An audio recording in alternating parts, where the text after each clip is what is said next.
And I have no idea what that means, what their team name means. So I'm just going to keep calling them Texas. But Bruce Lee, a well-known team. As usual, we're going to Clyde in the middle. This is going to be basically, will Spearmaster be able to stick on to Pearl or Jumong? I think he's going to be more likely to go onto the Pearl here, if possible, and just try to avoid the counter. So we'll see, though. Good counter there on himself, but then the Pearl counter gets triggered. So not really able to put in high pressure quite yet, but you see him getting a really good impale onto the Jumong, and oh man, Jumong has to fall way back. Splitting up like this is always disastrous. Really unfortunate here, as that Pearl basically was doing nothing for a good 7 seconds, which is an eternity in this game, and because of that, you saw that so much damage was able to be put onto her from the Lucie and from the Spearmaster, and that is unfortunately going to be it for Pearl. As the counters hit, not able to get the hit yet, and he uses the fleet foot to avoid the ult, and yeah, that's going to be it for the first round. Bruce Lee's going to take it. So, sorry, I was a little out of my element trying to adjust everything and get that there. So how many matches are there today that you will cast? I will probably cast somewhere between 7, my guess would be 7 or 8. Maybe not that many. So we'll have to see here. So, interesting that she grabbed the movement speed increase. The movement speed increase on her Alacrity, which is kind of surprised by that. Maybe trying to stick onto the Jumong a little bit would be my guess. I'm not 100% sure. But grabbing the Poise to Strike, which is pretty standard, it's going to let him get that big burst damage when he closes the gap on any counter that he hits. And look at that. He got rooted, but it didn't even matter. He just sticks on him, hits that counter again, and right onto that Jumong. Jumong not even able to get away.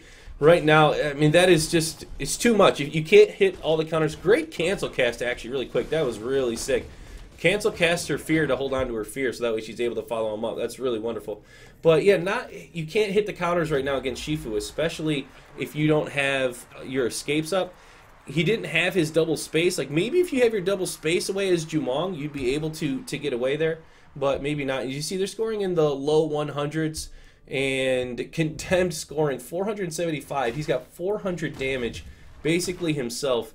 And Lucie looks like she's basically along for the ride here. Protection of only 50. She's just trying to keep up with her buddy and keep him alive, which has been pretty easy. And grabbing the spear is the way. So getting the extra damage while in fleet foot, that's a little bit unusual too. Usually you get the one where the Kunju heals you, but clearly he's not afraid of taking damage right now. He just wants to get them killed faster. As again, he hits the counter. Doesn't get the impale though this time, which is a good opportunity here for the Jumong. Jumong though didn't get his in cap, so staying on him, and there's the counter again. Gets the in cap, followed up with the impale. Jumong getting taken down super low. Using the prowl again, very defensively. Using Fleetfoot to do that damage and heal up, and there is the kill again onto Jumong. Pushed all the way back into their spawn. They haven't been able to really get much of anything going here, which is really unfortunate here for Texas. But again, they're faced up against a team that is likely going to be in the finals. So, Les Brochures de Texas. This is in no way saying you're bad here, but it's just a reality that you're facing a really, really good team. So we see the double, or I'm sorry, not the double, but that the Heart Seeker comes out, which is pretty standard. The agility, his build is pretty standard as far as the Battlerites here, as well as Pearls. I'm kind of surprised that she got the AoE here, the splash damage with volatile water, just because they're arranged in a melee. You're not going to see them be grouping up too much, so it might be slightly a dead Battlerite, but I wouldn't call it a dead Battlerite. I just don't know if it's the strongest Battlerite. But look at that, they're all the way back in spawn, having to forfeit this middle, and so middle's going to be grabbed basically for free. And right now also he's got 4 weapon stacks, so he got the extra weapon stack, or the weapon charge, whatever you want to call it, which means he's going to be doing so much more damage even on top of what he's already doing. So counter coming out, not triggered. This is going to be trouble for Pearl. Pearl's going to have to dive away. Will she get hit? She is. There's the double ultimate. Oh, but the push away from the bubble and the clarity potion, really unfortunate there, but right back on top, and huge damage coming out again from Shifu. So right now it is looking awfully dire here for this Jumong. Jumong trying to run, grabs a couple heals, which is good for him. Lucie deciding not to mount up. That's kind of funny. Uses the harpoon to pull over the orb. I like that. So guaranteeing that his team gets it. Doesn't want to give Jumong any opportunity to steal that at all. Jumong using that double cast to run, the Prowl to run. But really, he's just kind of buying time. Yeah, there's the Petrify into the Deadly Inject. Big follow-up damage here. Likely going to be it here very soon. Gets the ultimate, but not enough as Shifu used that Fleet Foot again, which is just really, really, really, really good. So, Clerney gets his first round of the win. Look at that. All gold, baby. Got that gold wall. Good job, Clerney. You see he got Ferocity, which is pretty unusual to get Ferocity, but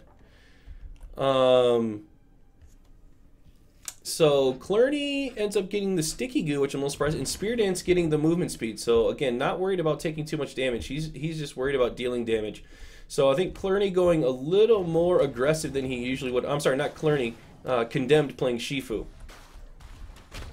So apparently he's letting them 2v1 here. Oh my gosh, the BM is just ridiculous. Look at Shifu just waiting in the middle. And he is actually winning this. Look at those M1 trades. Ridiculous. Gets the Petrify. Misses the Deadly Inject, though. And turns back onto Pearl. Here comes the end cap. Has to roll away. Clerney is actually winning this 1v1 right now with his M1s. Gets the Petrify again. Oh, the BM is ridiculous. There's the end cap. Making sure she stays CC'd a little bit longer. Oh, I feel bad for these guys. I don't even want to shoutcast this. I feel dirty watching this. That Deadly Inject hits both of them with the AoE damage. Oh my gosh. There's a good silence hit. They really are just missing too much, unfortunately. You see, Clerney is doing a really wonderful job of hitting every single skill. There's a good use of the Prowl offensively. This is the opportunity to set up, get that kill onto Clerney. But then you still got the final boss over here of Shifu. There's the ult. Good Clarity Potion to push her back in. Decided to just end up killing the Pearl. Shifu's doing a little bit of a dance in the goo. Jumong, man, do it for your team. Do it, man. Do it. Do it for Divine, brother. Oh, that was a really good shot there with his space. Is that Dark Arrow? I think it's what it's called. That was really nice. Shifu grabbing that orb, though, man. That's cheating. Grabbing the orb so that way he can heal up his teammate a little bit. I don't know if I like that. Jumong just missing that double space. The Rain of Arrows, though, is on point. There's a Deadly Inject. He sounds solo. That's going to kill him. Oh, man. I feel dirty watching that. Like, I feel dirty. This is terrible. BM. Absolutely BM.